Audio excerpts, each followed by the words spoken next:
1900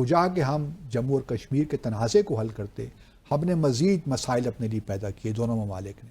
اور آج ہم جہاں ہم کھڑے ہیں وہاں صرف اب یہ جموں اور کشمیر کا تنازع تو بنیادی ہے نا، لیکن اس کے پیریفرل اور بھی چیزیں ہیں، سر کریک کا ایشو اور بہت سے ایشوز چل رہے ہیں.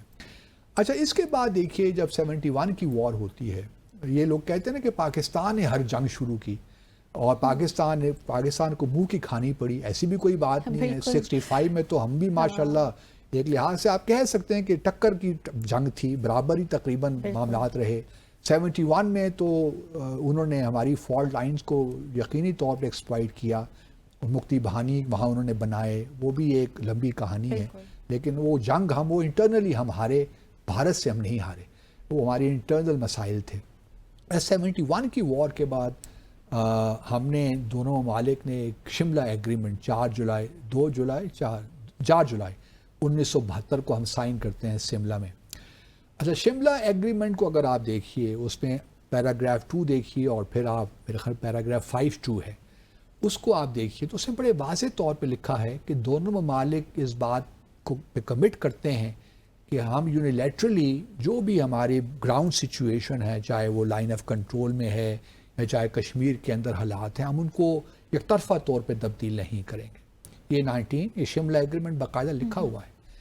اس کے بعد فاسٹ فارورڈ ہم 1984 میں آ جاتے ہیں. 1984 میں بھارت بڑی چالاکی کے ساتھ سیاچن ہائٹس پہ قبضہ کر لیتا ہے اور گراؤنڈ جو ہے سچویشن کو یونیلیٹرلی تبدیل کر دیتا ہے. اب یہ کس نے معاہدے کی خلاف ورزی کی؟ پاکستان نے کی. پاکستان نے تو کچھ ایسی حرکت نہیں کی تھی نا.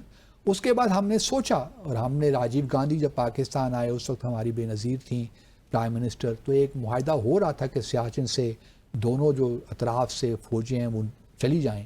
لیکن جب راجیو گاندھی واپس گئے بھارت تو وہاں کے اسٹیبلشمنٹ نے کہا کہ یہ اب کس طرح ہو سکتا ہے کہ ہم ان ہائٹس کو چھوڑ دیں، ہمارے لیے اسٹریٹجیکلی بڑی امپورٹنٹ ہے. تو کوشچن یہ ہے کہ پہلے خلاف ورزی کس نے کی شملہ ایگریمنٹ کی؟ وہ تو بھارت نے کی. بالکل. اگر ہم نے کارگل کیا تو یہ اس کا جواب تھا بنیادی طور پہ. یہ آپ کہہ سکتی ہیں کہ شاید ٹائمنگ ٹھیک نہیں تھی یا اس میں، لیکن میں سمجھتا ہوں کہ پاکستان نے کوئی ایسا کام نہیں کیا. اگر کارگل ایک بڑی اسٹریٹجک موو تھی، اگر یہ کامیاب بھی ہو گئی تھی کسی حد تک، لیکن ہم نے تھوڑا سا ہماری چونکہ ایگزٹ جو اسٹریٹجی تھی کہ ایگزٹ ہمیں سوچنا چاہیے تھا کہ اگر خدا نہ خواستہ یہ حالات ہوتے تو ہمارا ایگزٹ کس طرح ہوگا، وہ ہم شاید صحیح طریقے سے پلان نہیں کر سکے، جس کی وجہ سے ہمیں پھر مجبوراً کارگل چھوڑنا پڑا. اچھا نواز شریف صاحب کہتے ہیں میں وزیر اعظم تھا، مجھے تو پتہ ہی نہیں تھا، بلکہ انہوں نے اب تقریر میں کہا کہ مجھے تو مشرف صاحب نے اسٹیپ کیا ہے دا بیک.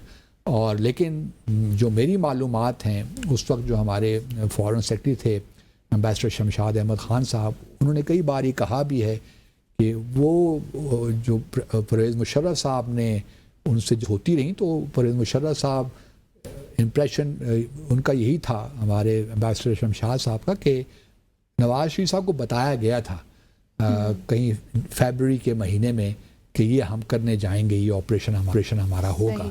لیکن نواز شریف صاحب کو سمجھ نہیں آئی شاید اس وقت کہ اس کی کیا امپلیکیشنز ہیں، تو انہوں نے اس کو انڈورس بھی کر دیا تھا وربلی ایک لحاظ سے، لیکن اس کی وہ ریپرکشنز نہیں سمجھ پائے تھے اس وقت.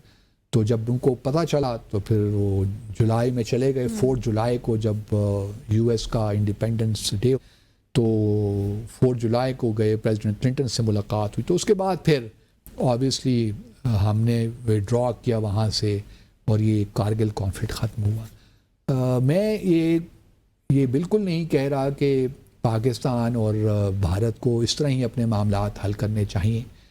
کارگل ایک اسٹریٹجک موو تھی، آپ کچھ لوگ اس کو ٹیکٹیکل موو بھی کہتے ہیں، لیکن ایک موو تھی جس کو پاکستان کی آپ نہیں کہہ سکتے کہ پاکستان اس کا ذمہ دار ہے. اصل ذمہ داری تو بھارت کی آتی ہے جب انہوں نے سیاچن ہائٹس پہ قبضہ کیا تھا 1984 میں.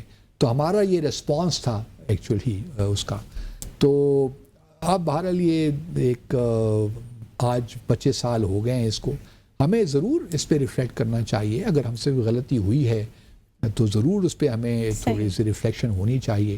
لیکن یہ ہے کہ کارگل میں کوئی ایسی وکٹری بھی نہیں ہوئی بھارت کو. یہ تو ایسی باتیں ہیں کہ 500 550 لوگ مارے گئے فوجی, ہمیں بھی نقصان ہوا, ہمارے بھی فوجی کافی شہید ہوئے, لیکن ہوتا ہے. ہمارے تو چونکہ ہاسٹیلٹی ہے نا, بھارت ہمارا دوست تو نہیں ہے. Thank you very much. صحیح. ناظرین, اسی کے ساتھ ہی آج کے پروگرام کا وقت اختتام پذیر ہوا چاہتا ہے. آپ سے ملاقات ہوگی کل. ٹل دین ٹیک کیئر.